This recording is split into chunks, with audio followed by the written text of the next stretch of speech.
అంబేద్కర్ గారు ఏం చెప్పారు? ఒరే బాబు, మతం కోసం మనిషి కాదురా, మనిషి కోసమే మతం. మనుషుల్ని మనుషునిగా గౌరవించలేని మతం, ఆ మతంలో ఉండడం కన్నా మతం మారడమే మంచిదని చెప్పి అంబేద్కర్ గారు చెప్పారు. ఇంకా చెప్పనా, మీరు మనుషులుగా మారాలంటే మతం మారండి.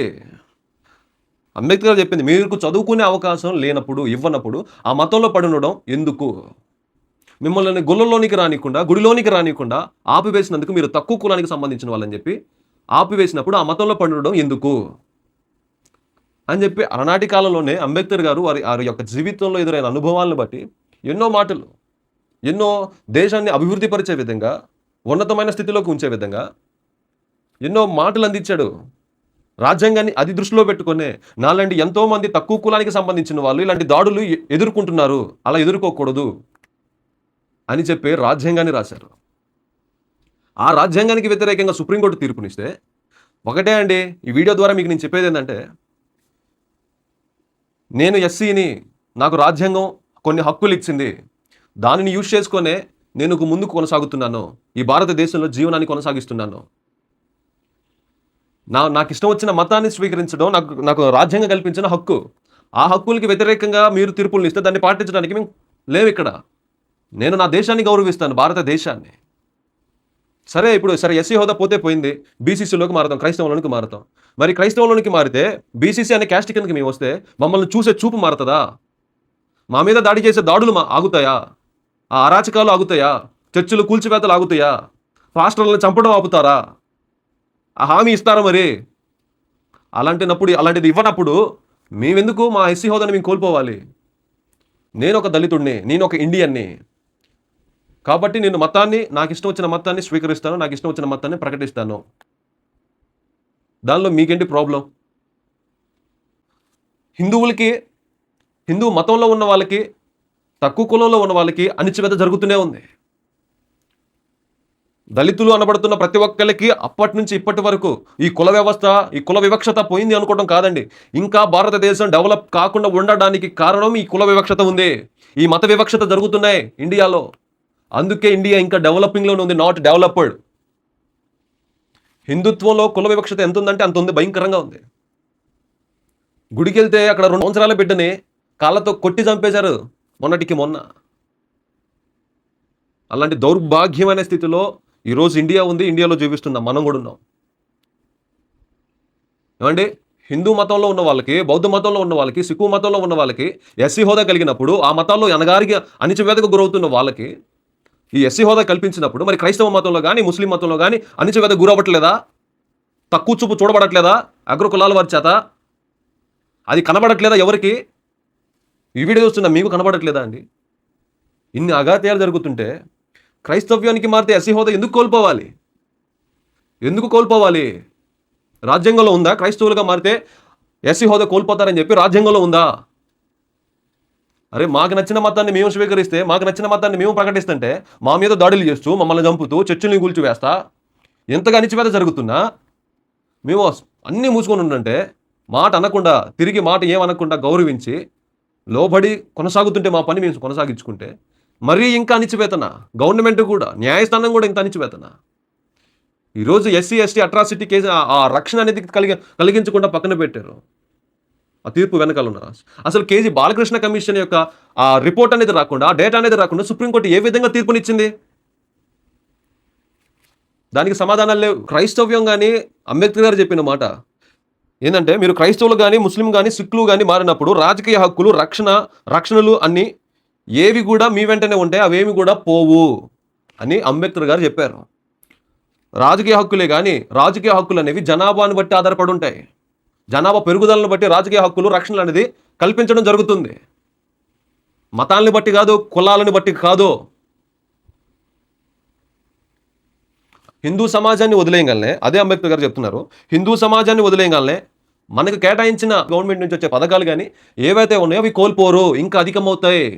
ఎందుకు అధికమవుతాయి అంటే, అణిచివేతకు గురవుతున్న మతాలు కాబట్టి ఇంకా అధికమవుతాయి అని అంబేద్కర్ గారు చెప్పారు. అది తెలియకుండా మీకు నచ్చినట్లుగా మీరు మాట్లాడుతున్నారు.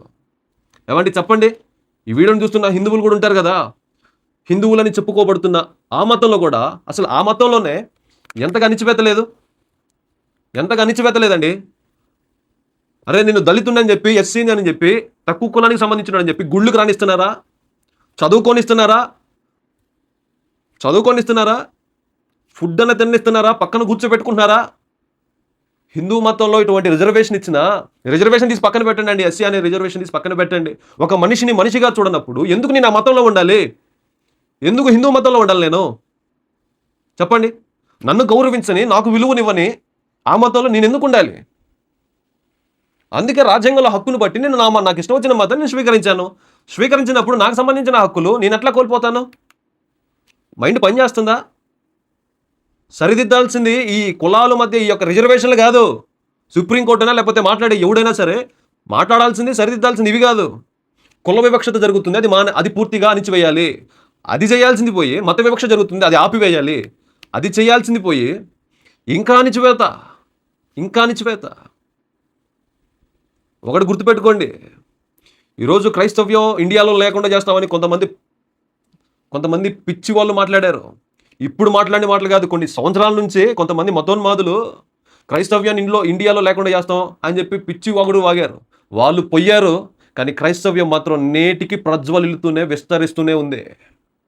ఈరోజు ఒక మాట చెప్పనా, ఈరోజు ఇండియా బ్రతుకుతుంది అంటే, ఇండియా కొంత ఆర్థికంగా కొన్ని సదుపాయాలు పొందుతుందంటే ఆ క్రిస్టియానిటీ దేశాల నుంచి వచ్చే ఆదాయం, క్రిస్టియానిటీ దేశాల నుంచి వచ్చే డబ్బునే తీసుకొని ఇండియా బ్రతుకుతుంది, ఇండియా కొనసాగుతుంది. ఆయుధాల దగ్గర నుంచి కొన్ని ప్రోడక్ట్స్, చిన్న ప్రోడక్ట్స్ దగ్గర వరకు క్రిస్టియానిటీ కలిగిన దేశం నుంచే పొందుతున్నాయి ఇండియా. అక్కడ దాకా దేనికండి? క్రైస్తవులు అంటున్నారు కదా. ఈరోజు ఇండియా ఇలా ఉందంటే కారణం క్రైస్తవులే. ఈరోజు షర్టు బటన్ దగ్గర నుంచి ఆకాశంలో ఎగురుతున్న విమానం వరకు క్రైస్తవులు కనిపెట్టినవే కదా వాడుతున్నారు ప్రపంచం మొత్తం. ఇండియా కూడా. ఇండియాలో రైల్వే వ్యవస్థ ఎవరు కనిపెట్టారు? క్రిస్టియన్సే కదా. వాడు గుర్తుపెట్టుకోండి. ఇంట్లో ఈ మాటలు మాట్లాడాలని కాదులే, కానీ ఈరోజు క్రైస్తవ్యం అంటే ఎందుకు అంత చిన్న చూపు? ఏ హాని చేసి ఒకసారి ఆలోచించండి వీడియో చూసేవాళ్ళు. ఈరోజు ఎందుకు ఇండియా ఇట్లా ఉంది? ఎందుకు సుప్రీంకోర్టు ఆ తీర్పునిచ్చింది? రాజ్యాంగానికి వ్యతిరేకమైన తీర్పు ఎందుకు ఇచ్చింది? దళిత నాయకులారా, అంబేద్కర్ ఫాలోవర్స్లారా, అభిమానులని చెప్పుకోబడుతున్న వాళ్ళారా, అభిమానులు అని చెప్పుకోవడం కాదు, కానీ ఒకసారి ఆలోచించండి. ఈరోజు దళితులు అనబడే వాళ్ళ మీద వివక్షత, తక్కువ కులవాలని చెప్పి వివక్షత చూపడం మానలేదు. వారి మీద దాడులు చేయడం మానలేదు, ఆగలేదు. క్రైస్తవ మతం మీద దాడులు ఆగలేదు. క్రైస్తవ్యాన్ని అణిచివేయడంలో ఆగలేదు. చర్చిలు కూల్చడంలో ఆగలేదు. పాస్టర్లను చంపడంలో ఆగలేదు. ఇదే ఇండియాలో క్రైస్తవ స్త్రీలను లేకుండా బట్టలు ఒప్పదీసిన దాఖలాలు కూడా ఉన్నాయి. ఇంత జరుగుతుంది, వాటి మీద ఒక చట్టాలు కానీ, ఒక రక్షణ కలిగించే విధంగా ఒక యాక్షన్స్ కానీ, స్ట్రిక్ట్ రూల్స్ కానీ, తీర్పులు కానీ ఇవ్వలేని సుప్రీంకోర్టు ఈరోజు దళితులు అనబడే వాళ్ళు క్రైస్తవ్యాన్ని ఆచరిస్తున్నారు, క్రైస్తవ్యాన్ని నమ్మితే ఎస్సీ హోదా పోతుంది అని చెప్పి ఏ విధంగా తీర్పునిస్తుంది సుప్రీంకోర్టు? క్రైస్తవులకి మారినంత మాత్రాన దాడులు ఆగుతున్నాయా? మైండ్ పని చేస్తుందా అండి? ఒక విషయం అనేది మాట్లాడేటప్పుడు, లేకపోతే ఒక విషయం అనేది, ఒక తీర్పు అనేది ఇచ్చేటప్పుడు అది ఏ విధంగా ఇరు వర్గాలకి సమానత్వం కలిగించే విధంగా ఉండాలి. క్రైస్తవ్యంలో సమానత్వం ఉంది, క్రైస్తవంలో కుల వివక్షత లేదు అంటే మీరే ఒప్పుకుంటున్నారుగా హిందువులో కుల వివక్షత ఉందని. మరి కుల వివక్షత ఉంది అని అన్నప్పుడు మరి దాన్ని తొలగించడానికి ప్రయత్నం చేయాల్సిందే, దాన్ని తొలగించడానికి తీర్పుని ఇవ్వాల్సిందే సుప్రీంకోర్టు. ఇంకా ఎంకరేజ్ చేస్తారా సుప్రీంకోర్టు? కుల వివక్షత ఉంది అని చెప్పినప్పుడు దాన్ని తీసివేయాలి రాజ్యాంగం ప్రకారంగా. అటువంటి తీర్పులను ఇవ్వాల్సిన సుప్రీంకోర్టు ఇంకా కుల వివక్ష అనేది పెంచేలా తీర్పుని ఇవ్వడం కాదు. ఈ వీడియో చూస్తున్న వాళ్ళు కూడా మీరు కూడా ఒకసారి ఆలోచించండి. కులం మారితే, మతం మారితే, కులం మారితే కాదు కావాల్సిందే, అటువంటి తీర్పులు కాదు కావాల్సిందే. కులం మారినా, మతం మారినా ఎటువంటి వివక్షత చూపించకూడదు. మతం మారితే, కులం మారితే అటువంటి తీర్పులు కాదు ఇవ్వాల్సింది సుప్రీంకోర్టు. కులం మారినా, మతం మారినా, ఏది చేసినా ఈ కుల వివక్షత, మత వివక్షత లేకుండా చెయ్యాలి అనే తీర్పునివ్వాలి సుప్రీంకోర్టు. ఆ విధంగానే ఉండాలి ఇండియా. అటువంటి తీర్పునివ్వాల్సినది తీర్పులు ఇవ్వకుండా పనికిమాలిన తీర్పులు ఇచ్చింది ఏంటండి? మళ్ళీ దాని మీద కొంతమంది, దానికి సుప్రీంకోర్టు ఇచ్చిన తీర్పునికి సపోర్ట్గా కొంతమంది వేస్ట్ గాళ్ళు. పని చేస్తుందా మైండ్? ఇండియాలో బ్రతుకుతున్నాం కదా, ఎందుకు ఉండాలండి? ఎందుకు ఆ మతంలో ఉండాలి నేను? నన్ను గౌరవించలేని, నన్ను గుడిలోనికి రానిలేని, నన్ను చదువుకోలేని జంతువులను ముట్టుకోవడానికి కల్పించిన కులం ఒక మనిషిని ముట్టుకోవడానికి కల్పించట్లేదు అవకాశం కులం. అలాంటప్పుడు నేను ఎందుకు ఆ మతంలో ఉండాలి? నాకేం పని? ఆ మతంలో నేను ఎందుకు ఉండాలి? జంతువులు ముట్టుకోవడానికి కల్పించిన మతం ఒక మనిషిని సహాయం చేద్దాం, ఒక మనిషిని ఆదుకుందాం అనేది కల్పించినప్పుడు ఆ మతంలో నేను ఎందుకు ఉండాలి? నేను మారుతాను. నాకు నచ్చిన మతాన్ని నేను స్వీకరిస్తాను. నన్ను గౌరవించే మతాన్ని నేను స్వీకరిస్తానండి. అంతేలే కానీ ఇంకా ఆ మతంలో నుండి చచ్చిపోవాలి అంటే ఎట్లాగా? సో ఆలోచించుకోండి మీరైనా. ఇక్కడ మతాలు కులాలు కాదు కావాల్సింది, ఒక మనిషిని మనిషిగా గౌరవించే విధంగా తీర్పునివ్వాలి సుప్రీంకోర్టు. అణిచివేత ఇంకా జరిగేలా కాదండి. ఈ వీడియో చూస్తున్న వాళ్ళు కూడా మీరే ఒకసారి ఆలోచించండి. ఎవరైనా గాయపరిచినట్లయితే దయచేసి నన్ను క్షమించండి. ఎంతో ఆవేదనతో బాధతో మాట్లాడుతున్నానే తప్ప కావాలని కోపంతో కాదండి. ఈరోజు ఇండియాలో క్రైస్తవ్యానికి ఇంతగా క్రైస్తవ్యానికి కాదు దళితులు అని చెప్పబడుతున్న వాళ్ళు కూడా ఇన్ని దాడులు జరుగుతుంటే స్పందించిన సుప్రీంకోర్టు ఎందుకని ఇటువంటి పిచ్చి తీర్పులను ఇస్తుంది? కాబట్టి మీ అందరూ ఒకసారి ఆలోచించుకోండి, మేల్కోండి, తెలుసుకోండి. వందనాలు అందరికీ.